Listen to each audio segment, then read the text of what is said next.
here we've got all of our comparative specimens. So our lab has one of the largest comparative specimens in the U.S. We have over 12,000 accession specimens. And so this is a really great resource for zooarchaeologists who are looking to identify all of the bones that they find in an archaeological site.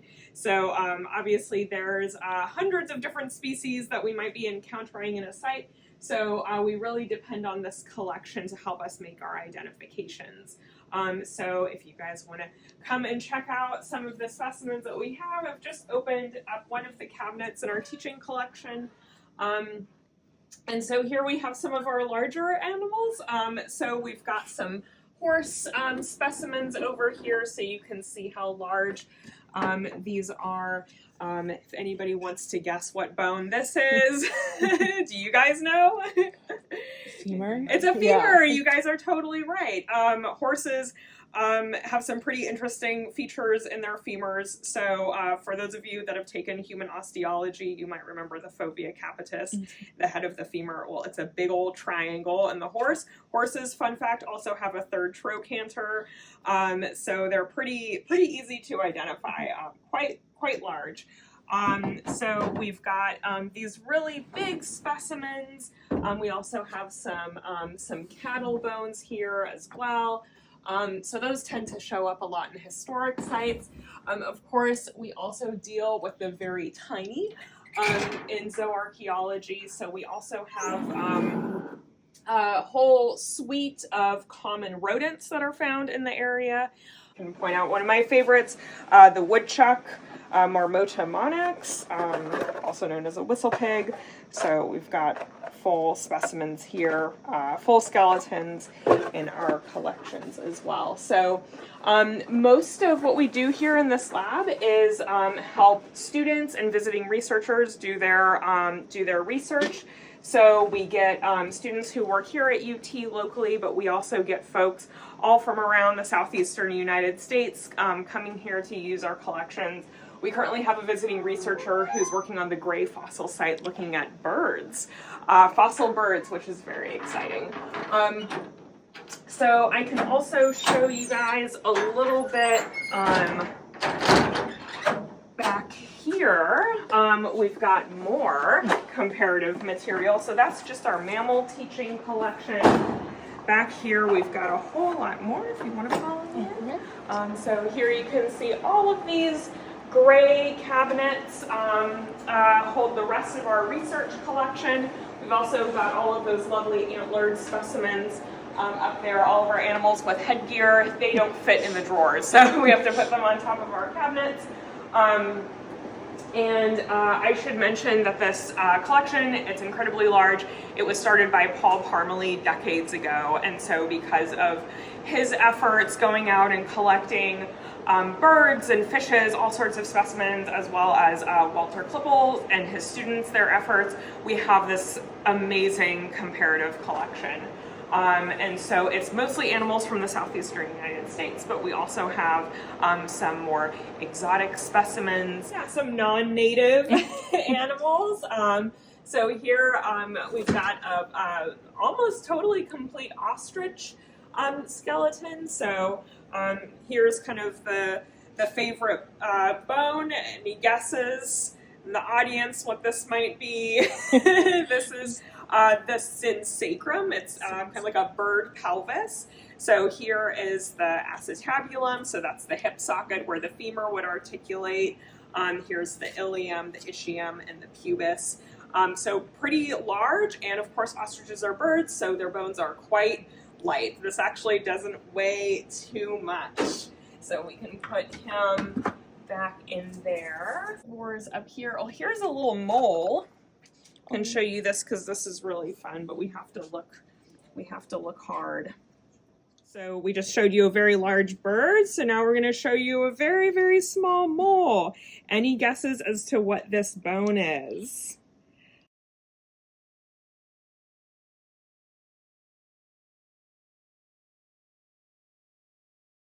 So how do moles move around? They dig. So this bone here is actually his humerus. It's humerus. I don't know if it's male or female. So that's the humeral head, and that's the olecranon fossa down there. And it's so expanded for all of these muscle attachments because they really do a lot of heavy work with those arms. So those forelimbs. So yeah, this is the humerus. It's incredibly dense. We find them a lot in archaeological sites, or at least where I'm from in California. We find a lot of mole humeri, and so that's a really, really distinctive, kind of fun bone from a pretty small little critter. Not be complete without a look at Tennessee's state mammal, the raccoon. Species name is Procyon lotor. So here's Tennessee's state mammal. Just a really nice procyonid. This was actually a really beautiful specimen. So nice little carnivore here. Nothing too remarkable about their skeletons, but we find them quite a bit. And something really cool, we do have, here's a mountain lion skull. So what's interesting about felids is that they all kind of look the same. So I can pull out a bobcat skull for comparison. So bobcat versus mountain lion, they look really similar, just a big difference in size.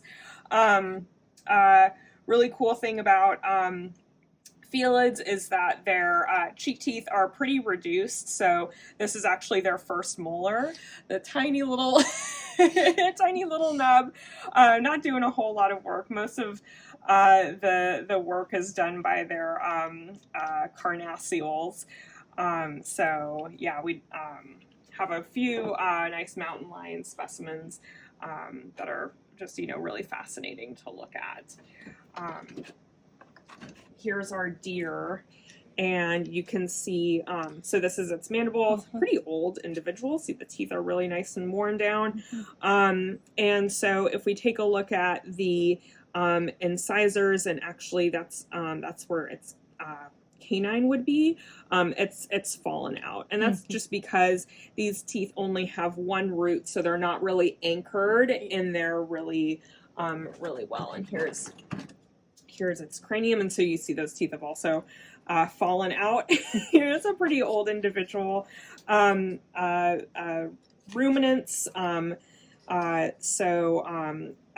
bovids and cervids, so your deer, your cattle, sheep, and goat, they actually don't have any upper incisors or canines. They just have this little dental pad, and they use their lower incisors to sort of crop vegetation.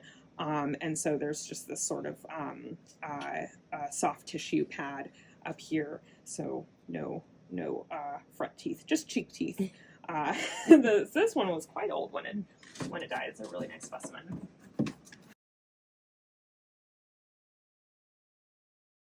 We've got just more comparative specimens here. This is part of the research collection.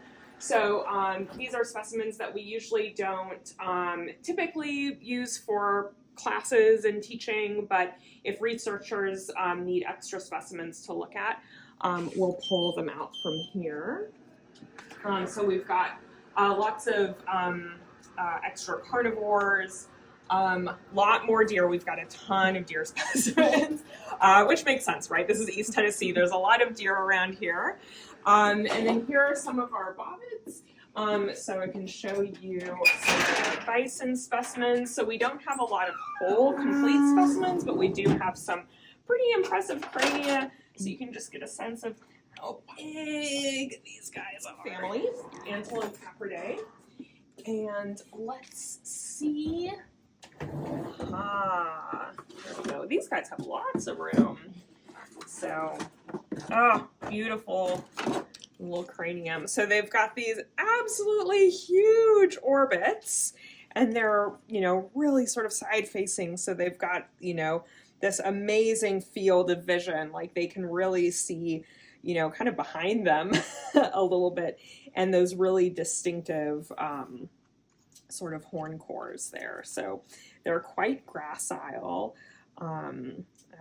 quite fragile skull, but yeah, they're just such fascinating creatures. So we're really lucky to have a couple of pronghorn specimens. I can just show you guys briefly. This is kind of one of my favorite features about this collection, is a synoptic collection. So here, these fishes are organized a little bit differently. So we saw before with our or with the mammals that I showed you, each specimen, each individual has its own box, and which is great. But sometimes you need a little bit of a different type of organization, which is organized by element, so the type of bone instead. That's really useful for fishes, which I am definitely not as strong on when it comes to identification compared to mammals. So oftentimes if I encounter fish bones in an archaeological assemblage, I'll know what bone it is, but I don't know even where to begin with, like, what kind of a fish is it. So here we've got fish specimens organized by element, and each sort of little cabinet is organized according to ecosystem. So here are some local freshwater fishes. And so we can take one drawer and let's say, oh, I want to look at a dentary. And so we've just got a bunch of different freshwater fish dentaries in here. So dentaries are pretty easy to identify. They all kind of look the same. If anyone's interested in fish osteology, you can take my vertebrate osteology class, Anthro 471, will be offered in the fall. And then once you find the match for your archaeological specimen, you just look at the number. Okay, that's 999 and 999. Okay, that's a freshwater drum. Plutonitis. And so that's a kind of a different way to do identifications when you don't really know what species you might even have, but you know what kind of bone you have. Here is an example of some material that we might encounter in an archaeological site. These are actually all identifiable bone fragments.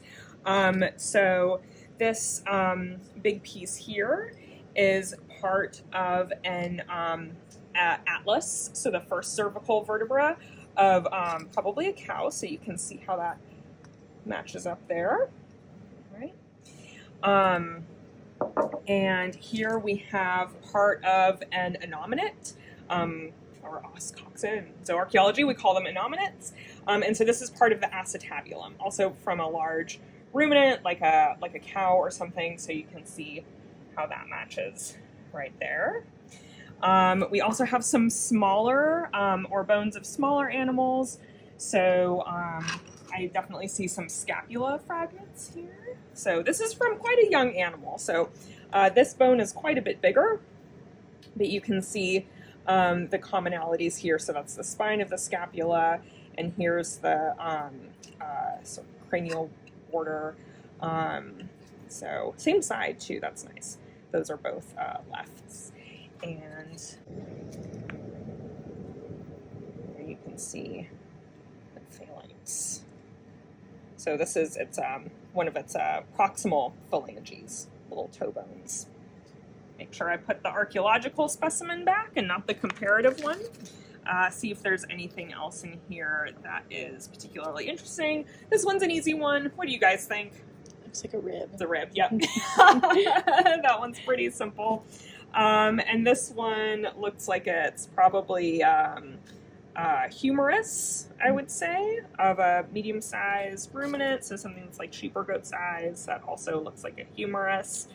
After you do this for a while, it gets a little bit easier, but we still, of course, rely heavily on our comparative collections to make those species-level identifications. In terms of volunteer opportunities, we do love working with undergraduates who want to come help organize our collections. There's plenty of work to do, especially if you have great handwriting and a steady hand and can label specimens really well. We need you. And we'll also be doing a lot of database work, as well as sometimes helping graduate students with their research projects. In terms of classes that have some sort of zooarchaeological component to them, we offer Anthro 464, which is zooarchaeology, every year. And then I have a class that I'm now offering for undergraduates called vertebrate osteology, where you get to learn all of the animal bones, mammals, birds, fishes, reptiles, everything. It's a really, really, really fun class, lab-intensive class, and that one's Anthro 471. It is not on the books yet. I will be offering it this coming fall, but you won't be able to sign up for it until like the fall, just because it's a totally new class. But if you're interested, keep that open in your schedule. Email me if you have any questions about it. I also teach a class called People and Animals sometimes, and that is just a really fun class that looks at the relationship between human societies and animals over time across the world. We talk about cat domestication, we talk about bees, we talk about horses, we talk about overfishing. It's a really, really fun class, so hopefully I'll offer it soon. And yeah, feel free to contact me. You can find me on the Anthro Department website. Email me if you have any questions, if you'd like to volunteer, if you have any questions about classes. I'm always happy to chat.